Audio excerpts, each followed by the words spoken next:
Hello friends, ધમુસ kitchen and blog પર તમારું સ્વાગત છે. મિત્રો, શું તમે ગરમ દૂધમાં મગફળીના દાણા નાખી અને કોઈ રેસિપી બનાવી છે? અને જો ના, તો આજે હું તમારી સાથે ઉત્તરાયણ સ્પેશિયલ અને શિયાળાની બધાને ખૂબ જ પસંદ આવે એવી રેસિપી શેર કરવાની છું, પણ ખૂબ જ યુનિક અને સરળ રીતથી. અને એક વખત જો તમે આ રેસિપીને આ રીતે બનાવી તો તમને આ રીત એટલી પસંદ આવશે કે તમે શિયાળામાં નહીં, પણ જ્યારે કોઈ પણ ખાસ પ્રસંગ કે તહેવાર હશે તો આજની રેસિપી બનાવવાનું પસંદ કરશો. એટલી ટેસ્ટી બનીને તૈયાર થાય છે. તો ચાલો બનાવવાનું શરૂ કરીએ. તો રેસિપી બનાવવા માટે આપણે જોઈશે શિંગદાણા. તો અહીંયા 1 કપ જેટલા શિંગદાણા મેં લીધા છે અને આ શિંગદાણાને આપણે સરસ શેકી લેશું. તો અહીંયા મેં નોનસ્ટિક પેન મૂકી દીધું છે અને ગેસ ઓન કરી લીધો છે. હવે આપણે આ શિંગદાણા છે એને રોસ્ટ કરી લઈએ. શિયાળાની અંદર શિંગદાણા, તલ, ગોળ આ બધી જ વસ્તુ ખાવાનું ખૂબ જ મહત્વ છે. એટલા માટે જ આપણે તલની ચીકી, શીંગની ચીકી બનાવીને તૈયાર કરતા હોઈએ છીએ. તો શિંગદાણા શેકાઈ ગયા છે એ આપણને કઈ રીતે ખબર પડે? તો અહીંયા તમે જુઓ, આમાંથી કોઈ પણ એક દાણો લઈ અને તમારે સહેજ પ્રેસ કરવાનું છે. જો એની ઉપરની છાલ આરામથી નીકળી જાય તો આપણે સમજવાનું કે શિંગદાણા સરસ શેકાઈ ગયા છે. તો શિંગદાણા શેકવા માટે એને દાજ પડવી જરૂરી નથી, પણ આ રીતે તમે ચેક કરશો ને તો ખ્યાલ આવી જશે. અહીંયા તમે જુઓ, દાણાની અંદર સહેજ પણ દાજ પડી નથી અને છતાંય સારી રીતે શેકાઈ ગયા છે. તો અહીંયા ગેસની ફ્લેમને આપણે બંધ કરી દેશું અને આ દાણા છે એને બહાર કાઢી અને ઠંડા કરી લેશું. તો આવો કોઈ નેપકિન પાથરી દેશું અને એમાં દાણાને કાઢી લેશું. તો આ રીતે નેપકિનનો બીજો છેડો લઈ અને પછી આપણે એને થોડા પ્રેસ કરીશું. તો અહીંયા ચારે બાજુ ફોફા પણ નહીં ઉડે અને તમે એકદમ સરસથી દાણા કાઢીને તૈયાર કરી લેશો. તો અહીંયા જુઓ, આપણે બધા જ દાણા છે એના ફોફા કાઢી લીધા છે. તો આ રીતે ઝારાની અંદર આપણે દાણા લેશું અને એને આવી રીતે હલાવી લેશું. તો તમે આ ટ્રિક્સ અજમાવશો ને તો એકદમ ઝડપથી બધા જ ફોફા છે એને શિંગદાણાથી છૂટા પાડી શકશો.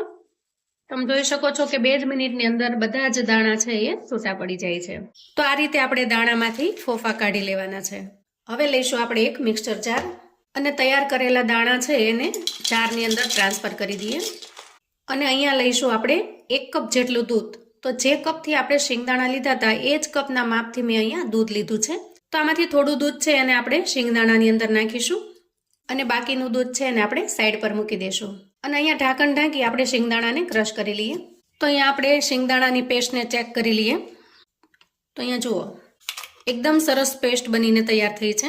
પેસ્ટ બનાવવા માટે મારે થોડું દૂધ છે એ આમાંથી એમાં ઉમેરવું પડ્યું હતું. તો લગભગ 5 થી 6 ચમચી જેટલું દૂધ મેં ગ્રાઇન્ડ કરતી વખતે ફરીથી ઉમેરેલું છે. તો આ રીતે આપણે એકદમ મસ્ત માવા જેવું તૈયાર કરી લેવાનું છે. અહીં તમે જોઈ શકો છો, એકદમ સરસ ફાઇન પેસ્ટ થઈ ગઈ છે. એકદમ સરસ માવા જેવું મિશ્રણ આપણે તૈયાર કરવાનું છે. પેસ્ટ તૈયાર કર્યા પછી આપણે જઈશું ગેસ તરફ. તો અહીંયા ગેસ ઓન કરી અને મેં પેન મૂકી દીધું છે અને અહીંયા આપણે 1 ચમચા જેટલું ઘી લેશું અને ઘી થોડું મેલ્ટ થાય એટલે આપણે જે પેસ્ટ બનાવેલી છે પેસ્ટને આપણે એમાં ઉમેરી દેશું. અને શીંગની જે પેસ્ટ છે એને આપણે ઘીની અંદર સારી રીતે મિક્સ કરી લઈએ. તો અહીંયા તમે જોશો કે આપણે થોડા ઘીનો ઉપયોગ કર્યો છે તો માવો સહેજ પણ ચીપકતો નથી અને એકદમ સરસ છે એ શેકાઈ રહ્યો છે. હવે તમે જુઓ, આ માવો છે ઘી બધું જ એના અંદર ઓબ્ઝર્વ થઈ ગયું છે, એટલે કે બધું જ ઘી અંદર શોષાઈ ગયું છે. તો આ સ્ટેજે આપણી પાસે જે કપ દૂધમાંથી વધેલું દૂધ બાકી રાખ્યું છે એને આપણે એડ કરી દઈશું અને બધું સારી રીતે મિક્સ કરી લેશું. તો માવાને ઘીની અંદર શેકવાથી એકદમ ક્રીમી ટેક્સચર આવી જશે અને એમાં જ્યારે દૂધ ભવશે ત્યારે એકદમ મસ્ત અને જબરદસ્ત રેસિપી બનીને તૈયાર થશે. તો અહીંયા આપણે આ રીતે મિક્સ કરી લઈએ અને પછી બધું જ દૂધ બળી ન જાય ત્યાં સુધી આપણે એને શેકી લઈએ. તો અહીંયા આપણે દૂધ નાખીને રેસિપી બનાવીએ છીએ ત્યારે તમારે નોનસ્ટિક પેનનો ઉપયોગ કરવો અથવા તો કોઈ જાડા તળિયાની કડાઈ હોય એનો ઉપયોગ કરવો, કેમ કે જો પાતળા તળિયાની કડાઈ હશે ને તો નીચે બધું ચોંટી જશે અને રેસિપી બગડી જશે. તો અહીંયા તમે જુઓ, લગભગ 4 થી 5 મિનિટ જેવું છે એને મેં શેકી લીધું છે. તો અત્યારે આ મિશ્રણ છે એમાંથી ધીરે ધીરે ઘી છૂટું પડી રહ્યું છે અને સારી રીતે શેકાઈ ગયું છે. તો હજી 1-8 મિનિટ આપણે આ મિશ્રણને શેકી લેશું જેથી આના અંદર દૂધનો જે કાંઈ ભાગ હોય ને એ બધો જ બળી જશે. અહીંયા તમે જોઈ શકો છો ઘી ચોખ્ખું છૂટું પડી રહ્યું છે અને મિશ્રણ આપણું તૈયાર થઈ ગયું છે. તો અહીંયા આપણે 1 કપ ભરી અને શિંગદાણા લીધા હતા તો એ જ કપ ભરીને હું ખાંડ ઉમેરું છું, પણ થોડી હું બાકી રાખું છું. તમને જો વધારે ગળ્યું ફાવતું હોય તો તમે આખો પૂરો કપ છે એ નાખી શકો છો. હવે ખાંડને આપણે મિક્સ કરી લઈએ. તો તો અહીંયા મેં જે પોણો કપ ખાંડ નાખી છે એ મને બરાબર લાગી, પણ તમને જો વધારે ગળ્યું ફાવતું હોય તો તમે પૂરેપૂરો આખો કપ છે એ નાખી શકો છો. તો અહીંયા આપણે ખાંડ ઉમેરી છે એ ખાંડનું પાણી થશે અને આ મિશ્રણ છે જો ઢીલું પડ્યું છે થોડું, તો થોડી વાર માટે જ્યાં સુધી ખાંડ બધી ઓગળી જાય ત્યાં સુધી આપણે એને ચલાવી લેવાનું છે. તો અહીંયા આપણે કોઈ ચાસણી નથી લાવવાની કે કશું જ નથી કરવાનું, માત્ર સિમ્પલી છે એ રીતે ખાંડને આપણે આના અંદર ઉમેરી દેવાની છે અને ખાંડ સારી રીતે ઓગળી જાય ત્યાં સુધી આપણે ચલાવી લેવાનું છે. આ મિશ્રણ થોડું અમથું ઘટ્ટ થઈ જશે અને ખાંડ બધી ઓગળી જશે. તો એકદમ ધીમા તાપે આપણે મિશ્રણને મૂકી દીધું છે. ધીરે ધીરે ખાંડનું પાણી થઈ ગયું છે એ બધું બળી જશે. તો અહીંયા મેં એક કન્ટેનર લીધું છે અને બટર પેપર મૂકી અને એમાં મેં ઘી ચોપડી લીધું છે. થોડી બદામને મેં આવી રીતે ઝીણી ઝીણી કટ કરી લીધી છે. તો એને આપણે અહીંયા છૂટી છૂટી પાથરી દેશું જેથી કરીને સરસ એકદમ મસ્ત લુક આવશે. અને કન્ટેનર તૈયાર કરીને આપણે સાઈડમાં મૂકી દઈએ. મિશ્રણ એકદમ ઘટ્ટ થઈ ગયું છે અને તૈયાર થઈ ગયું છે. તો અહીંયા મેં 3 થી 4 એલચી છે એનો ભૂકો તૈયાર રાખ્યો છે, એને આપણે એડ કરી દઈએ અને ગેસની ફ્લેમને અહીંયા હું બંધ કરી દઉં છું.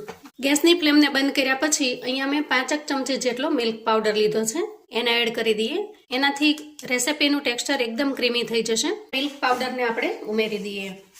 તો અહીંયા તમે જોઈ શકો છો મિશ્રણ છે સ્પેચ્યુલામાં પણ હવે ચોંટતું નથી અને તમને એમ લાગે કે ઓકે છે કે નહીં, તો જાણવા માટે થોડું અમથું મિશ્રણ લેવાનું અને આ રીતે ગોળી વાળી જોવાની. તો અહીંયા તમે જુઓ હાથમાં ક્યાંય ચીપકતી નથી, એકદમ સરસ બનીને તૈયાર થાય છે, એટલે કે મિશ્રણ તૈયાર છે. હવે આપણે આ મિશ્રણને કન્ટેનરમાં ઢાળી દઈએ.